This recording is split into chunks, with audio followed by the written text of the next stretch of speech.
Tukiwa tunaendelea na harakati zetu za kutafuta mkate, tukiwa tunaendelea na haso zetu za kutafuta riziki, huku tukiendelea kushiriki michezo kwa hudi na uvumba, kwa uchungu tukichukulia michezo serious, mfano football, basketball, tennis, pamoja na michezo mingineyo kama boxing, karate, taekwondo.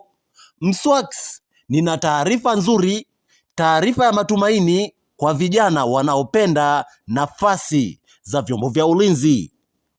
Vijana, sasa kuna hili tangazo la vijana wa mujibu wanatakiwa kuripoti katika makambi ya JKT yaliyo karibu na maeneo wanayoishi. Isipokuwa kuna kambi zimetajwa ikiwemo kambi ya Makutupora JKT iliyopo mkoa wa Dodoma. Sasa hiyo ni kodi. Kwa hiyo kwa wale vijana wangu wanaopenda nafasi za vyombo vya ulinzi, namba 1, ibada iendelee, endelea kumwomba Mungu. Lakini namba 2 ni subira. Lakini namba 3, tuendelee na harakati zetu, haso zetu, mfano kilimo, michezo, huku tukiendelea kusikilizia simu isizime.